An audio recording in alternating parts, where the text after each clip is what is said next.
have down here is insect damage. Now this looks like um, it could possibly be termites, because this is the way termites eat. They eat basically everything. Everything has disappeared. So at one time, this could have been a wet area, and it soaked up the soaked up the water, and termites found it, and they ate their way maybe from the ground up through here, something like that. Normally, when you find insect damage like this, there's also going to be, and I'm poking this so I could see how far up the damage goes. It doesn't seem to be that bad, but we'll see when we get it cut out. So this is all damaged.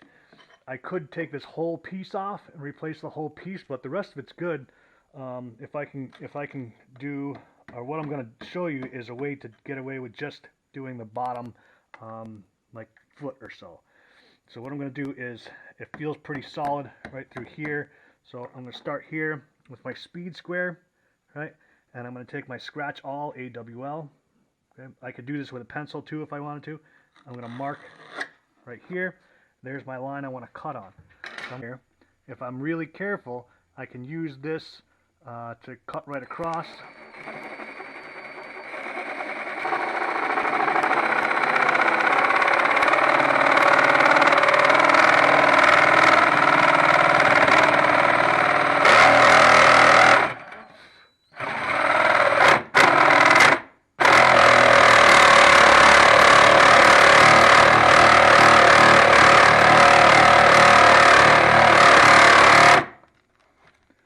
And I want to stop before I hit this piece of trim. So I'm almost all the way through. Just got to cut a little bit more.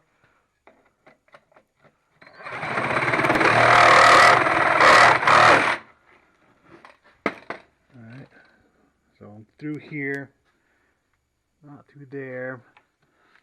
Okay, go behind there. It's all loose. Alright, and there we go. Here's the insect damage back there. Alright, so does all this stuff matter? Take that nail out here. Does repairing all this stuff matter? No, it's not structural. It doesn't hold anything up. I don't have to worry about it other than cleaning out all the dust and stuff. I'll clean all this stuff out here. See, all that's dirt down there. That's probably where the termites came from. Because termites don't travel on top of land, they travel through the dirt. And they go through the dirt and in up your foundation or into up underneath the foundation, and that's how they get into your house. Is they keep traveling, and then they find moist foundations, and then they leave stuff like this. Could be other than dirt. Could be termite debris. Right, so I'm going to cut a board to fit this. See, this is all this stuff right here. This is all termite evidence. Okay. So it's important to replace any of that old termite damage. That way it won't cause any problems in the future when you go to sell the house. So to replace that, I have this piece. We're going to make this piece out of a board that I sawed from a tree on the property. So this is, I don't know what the name of it is, but I kept it and I cut boards out of it because I thought it was cool. This has a red tint, and this is a little bit thicker. So normally when you buy boards, they're 3/4 of an inch. This is about 7/8 of an inch, so I'm gonna have to plane this down. But before I plane it, I want to joint an edge. I want to get a straight edge so I can cut my width. I'm gonna joint an edge, cut my width, and then I can throw it through the planer and then cut it to size. All right, so this is 5 1/4. Right, this is a 6-inch board, right? But it's a 5 1/4 because 6-inch boards, when you buy them from the store, don't really come 6 inches. Anything 6 inches and above is reduced by 3/4 of an inch. So if this was a 1x6, it actually measures 5 1/4 by 3/4, right? So anything below 6 inches is reduced by a 1/2 inch, right? So not the thickness, but the width, right? So if you have a 2x4, it's actually a 3.5 or 1.5 by 3.5.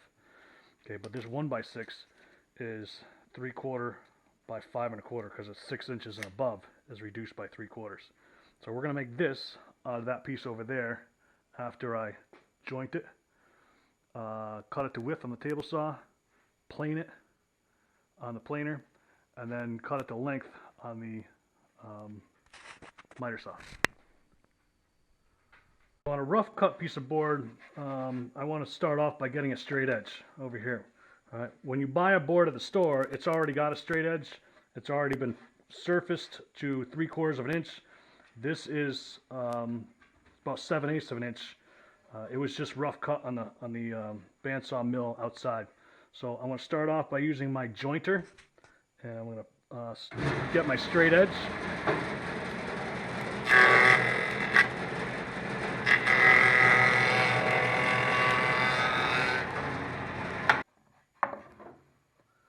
Okay, now what I want to do is I want to make sure that I hold this. I'll send the good part through first, right? This board also has a crown to it, right? So what I want to do is I want to make sure I put it through with the crown side down. Okay, so if I put it through like this, the board will wobble, right? So I want to put it through crown side down, right? Make it a little more sturdy. Hold it down like this, and then I'm going to send it through. First, I want to adjust my blade height, right? And that's about right where I want to adjust it. If I wanted to adjust it, I would move this right here. Okay. So if I spin it clockwise, that lever, I can bring my blade up, right? But I want my blade, this is too high. I want it to be in between the gully somewhere, right? So this should be right about there, okay? Then I want to set this at 5.25. Okay, because that's what we had over on our old board. And we can double check that if we want by taking our old board, putting it like this, at 5.25. Perfect. It's actually just a little shy of 5.25. So this should be good right there. Okay, 5.25.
What might be a better idea is if I were to take this and run it through the jointer like this, I can make sure that I have a flat surface. The thing is, will that blade cut?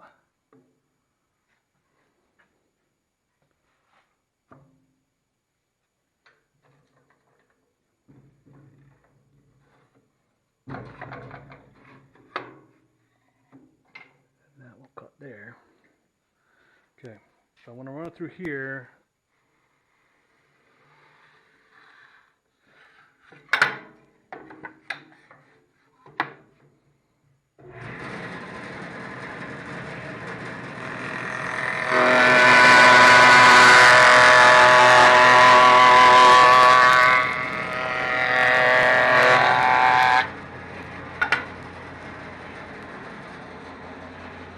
Okay, so high spot, high spot, high spot. All right, should probably do that one more time.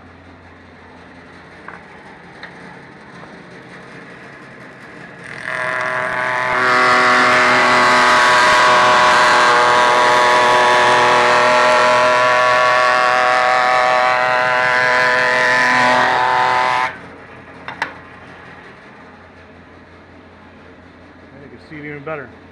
High spot, low spot, low spot. Try it one more game.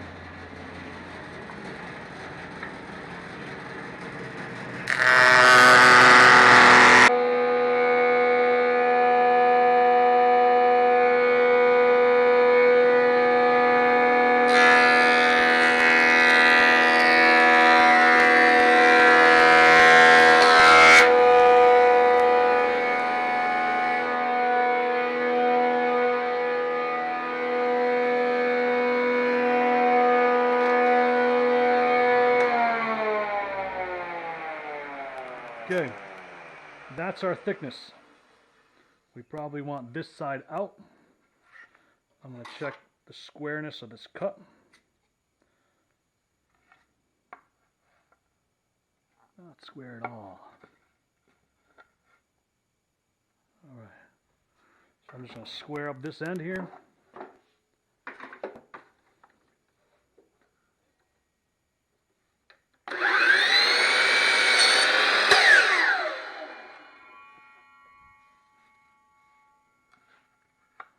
Bam. Perfect. Okay, now I got to get a length. Right? I could take my old piece, which was on my table saw right here. Take my old piece. I can match it up if I want. Or I could come over here with a pencil.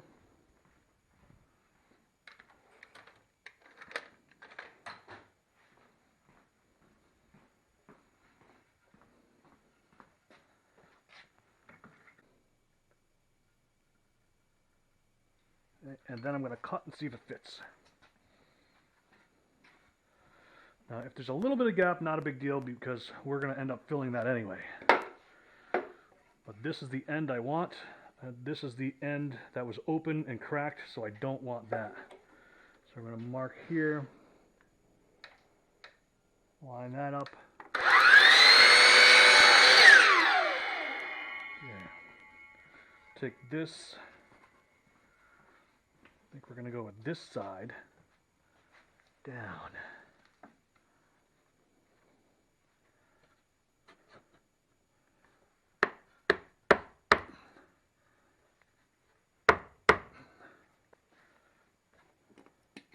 And that will fit.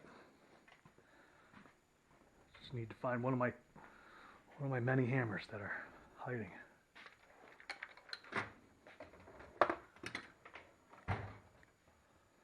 Hammer, hammer, hammer, hammer, hammer, hammer, hammer. This is a hammer. Use this.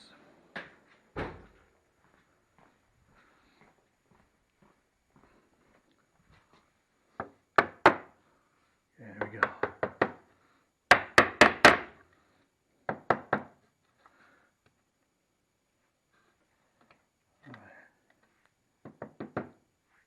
Got this edge here.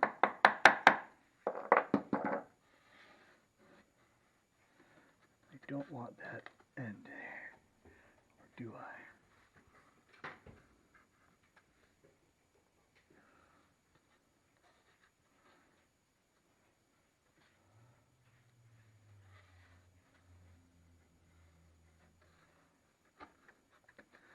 I want to use the other end, like this.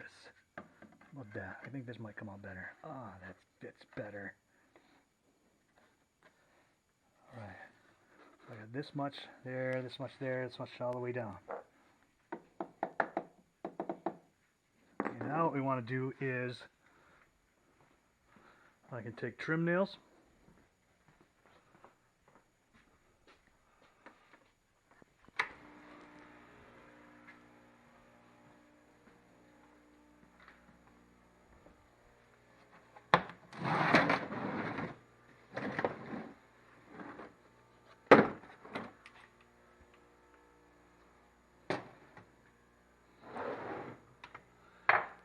Okay, what I could do is I could take trim nails, which looks something like this right here.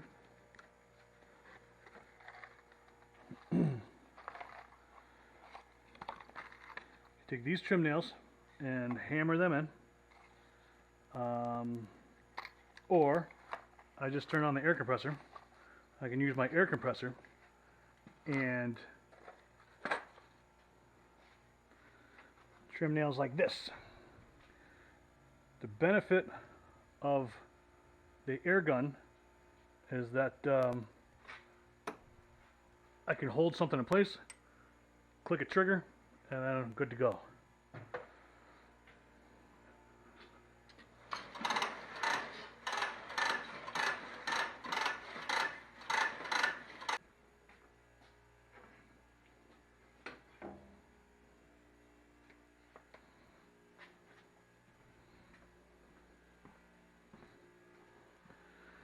Now we get to use everything around here.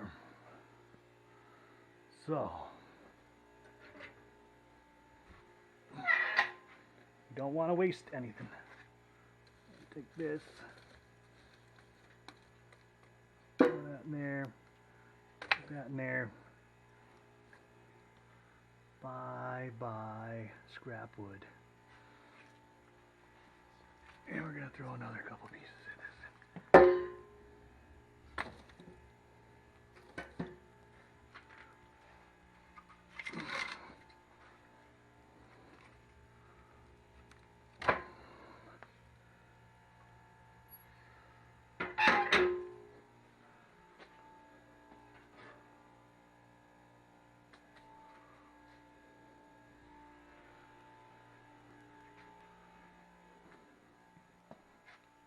Okay, now, do we have enough compressed air in our air compressor? Let's see what happens here.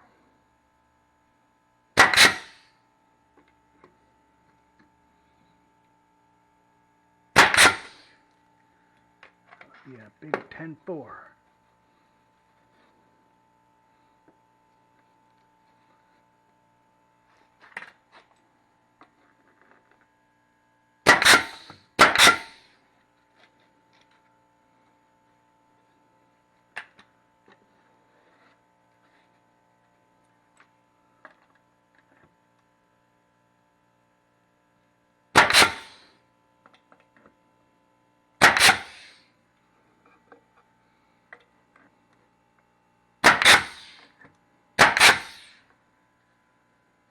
I can leave that there for now. I want to take some, this stuff is a little old. Normally it's a little more liquid than this, but I want to take this drywall compound. I'm going to drywall. You can also do this with sealant. The good thing about this fresh drywall compound is it doesn't chunk up like that. So I'm going to take this drywall compound, do the best we can. It'll work. Same thing right here. Do that there. Nobody will ever know that this was 2 pieces of board, or at least they'll have to look really, really hard.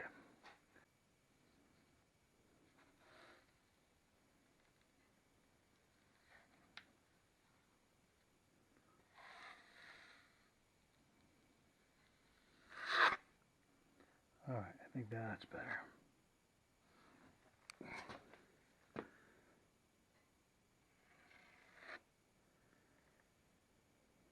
Okay, that's what we're going with. Now for this, normally what you do is scrape it off the side here, and then make sure you take it off the side and throw it back down in the bucket. Because if you leave it on the side like this and like that, it's going to turn hard and crusty, and then you get chunks into the stuff that's usable. The big chunks aren't usable, so don't leave it on the side like that. Somebody else did.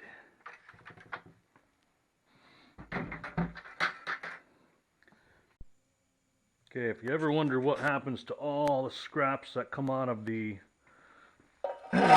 thickness planer, I do something like this. Toss it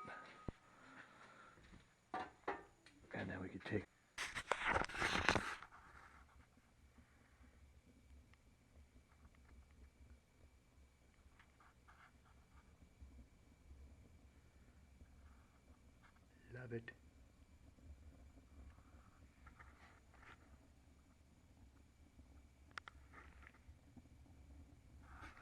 All right, let's get to work.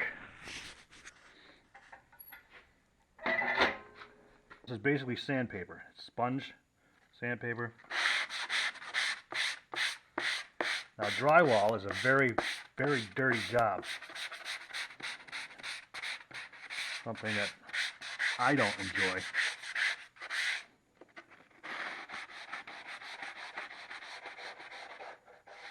At the corner. It also sands pretty easy, especially depending on what type of drywall you get. Drywall compound.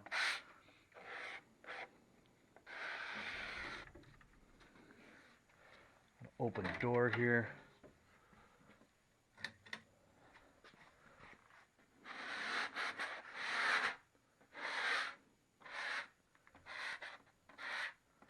So I don't want to take it all off, I just want to sand it smooth. So when I paint it, nobody will be able to tell it was even here.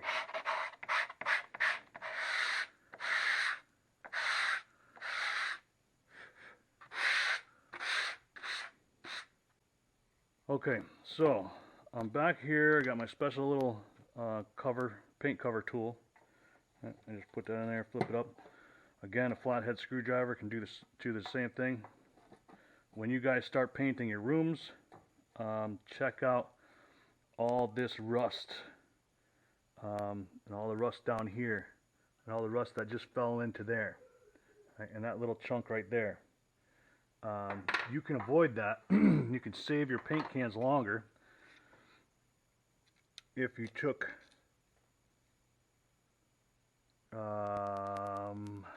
saran wrap and put saran wrap over top of this before you put the cover on. That's something that I learned recently. But here I have paint. It's barely any good. I got a chunk that just fell in right there. Take that guy out. Now this is water-based paint, so it's completely safe to use indoors. Okay, if it was oil-based paint, yeah, not so much. Well, you'd have to get open some windows, ventilation. Okay, so it's always helpful to have stir sticks. You could buy those at the store. I usually keep my scrap wood for stir sticks. Although I didn't have any scrap wood, so I had to go straight to the firewood pile. Now this thing, if this was a brand new gallon of paint, I wouldn't be doing this because I'm also dropping dirt and stuff in from the stick. But this is probably the last time, I don't know, it might be the last time I use this gallon of paint. Alright, so this paint is really old, so it's going to go on thick, which is fine. Normally not this thick. You have to wipe the back of the bristles off to make sure it doesn't drip. This is not dripping anywhere. Let me get down the bottom here.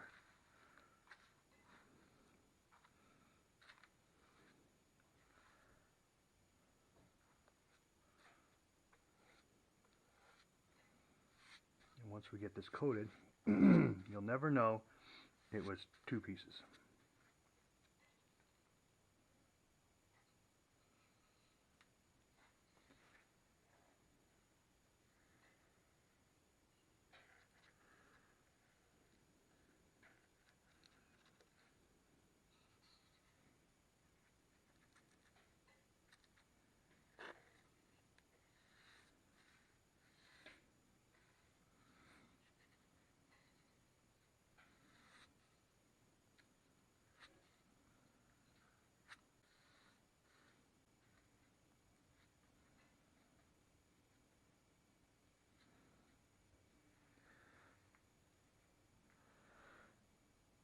There you go, all covered up.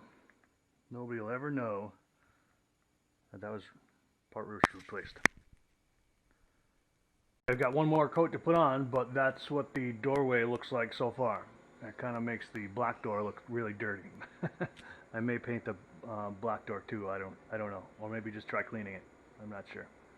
Not sure what's going on here, but I know the doorway, the trim is good to go.